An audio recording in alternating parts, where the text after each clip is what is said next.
Hello! Welcome back to our channel, and for today, mag-unbox ulit tayo ng Transformers. At kung nagtataka kayo kung bakit ulit ako nag-unbox ng Transformers dito sa channel namin, ngayong September 27, 2024 ang 40th anniversary ng Transformers, kaya naman isang way para i-celebrate yun. Binubuksan ko na yung mga Transformers figures na naipon sa storage. And so for today, ang bubuksan natin ay from Legacy Evolution. At yan ay si Metal Hawk. Ayan. So, ito yung front ng packaging. Ito yung sa isang side, yung artwork. And din sa kabila, yung robot mode niya. Ayan. Tapos ito yung alt mode. Nasa front. And din sa back ng packaging, andito yung product shots. Ito yung robot mode niya, yung alt mode niya. And ito yung gimmick nila, yung Evo Fusion. Tapos, ito yung bottom ng packaging. Kung interesado kayong basahin yan. And yung top. Ayan. So, bago natin buksan, ang alam ko magre-release ng bagong version nito, yung iba na yung color niya. Pero mas gusto ko yung ganito kasi close dun sa anime version. Yung isa yatang bagong ilalabas, mas close dun sa original na action figure dati sa G1 version. Ayan. So, buksan na natin. Yan. So, ito yung tsura ng Metal Hawk pag nakalabas na siya sa box. Yan. So, yung contents ng packaging ng box. Ito yung mismong figure. Kaya lang medyo dahil ganito nga yung design ng box. Yung wala ng plastic dito sa part na to. At matagal siyang nalagay sa storage. Nagkaroon ng mga agyo. At alikabok. Kaya, yan. So, check natin. Ito yung instructions and yung piece of paper na to. At ito yung weapons niya. 1, 2, 3. Sa likod, wala na. Yun lang.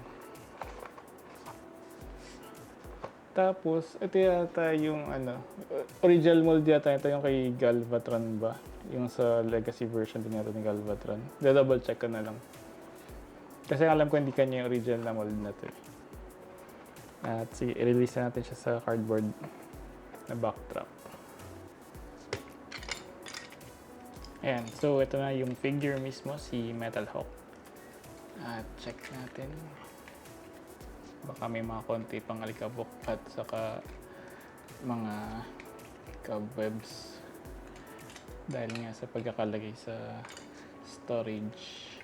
Ayan.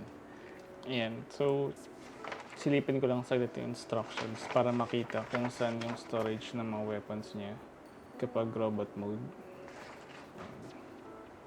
Itong sword niya, merong lagayan daw dito sa likod. Diba? Hindi.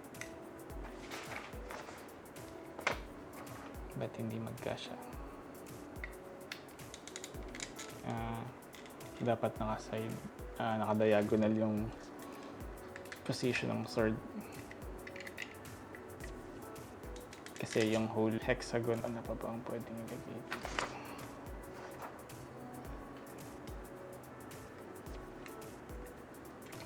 Ayan. So, ito yung pangalawa kasing Metal Hawk na figure ko. Yung dati yung sa Titan's Return. Kaya lang kasi yun, medyo malayo yung design dito sa character. Ito yung mas close doon sa anime version niya. Ayan, ito yung tsura niya. Kapag hawak yung weapons and yung sword niya nasa likod. Tapos isa pang pwedeng paglagyan ng sword niya. Siguro kasi may ganito design. Siguro pagka alt mode niyan. Ayan, hindi ko napansin sa instructions. Ito pa pala isang pwedeng gawin. Nakakonect yung dalawang weapon niya. Itong dalawang blaster.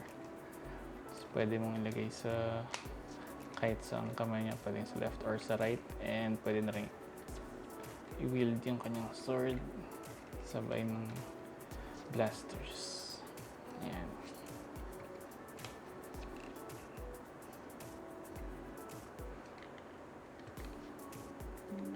Okay, transfer na natin into alt mode.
Ito na yata yung kanyang alt mode ni Metal Hawk.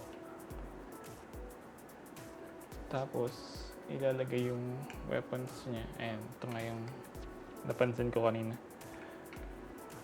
Design. Pwedeng ilagay dito pag naka-alt mode siya. Tapos ito, paghiwalay na ulit yung dalawang blasters niya. Medyo tight. Nakatakot pilitin ba mabalik.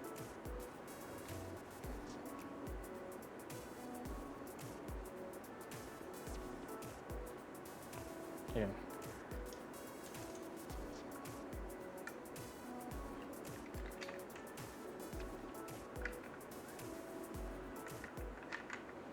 Saan ba siya kinakabit?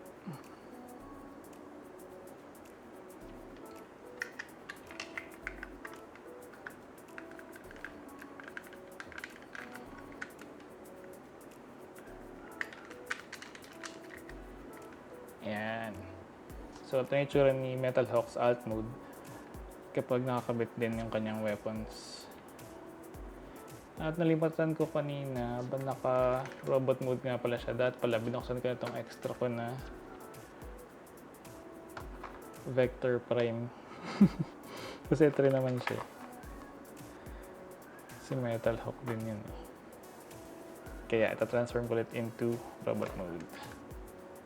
Ayan, so ito nga pala yung duplicate ko ng Vector Prime.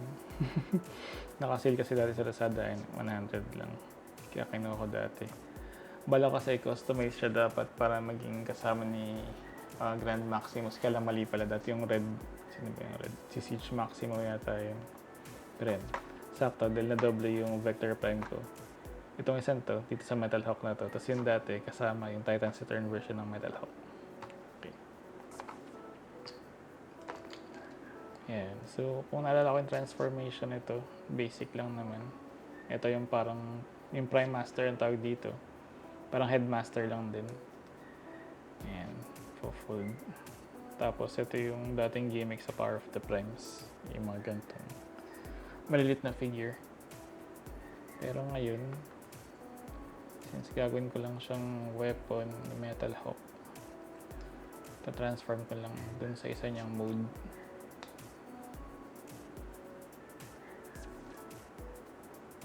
So, dito mo yan. Kasi base ito dun sa G1 na mga Pretenders. Ito mga Prime Masters na to. Yan. Para may extrang weapons si Metal Hawk ng Legacy Evolution. Ginawa ko na nga rin ito dati sa Titan Saturn version. Ito yung photo niya. Sisingit ko lang sa video. At ito yung tsura ni Metal Hawk from Legacy with Power of the Primes Vector Prime. Yan.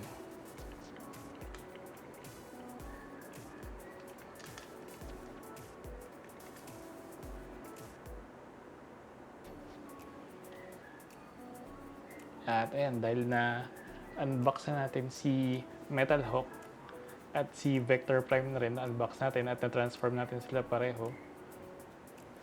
Pwede ko na tapusin yung video dito. Kung nagustuhan nyo, hit like and subscribe. At thank you sa panonood. At kita-kita lang tayo sa mga susunod na video. Bye-bye!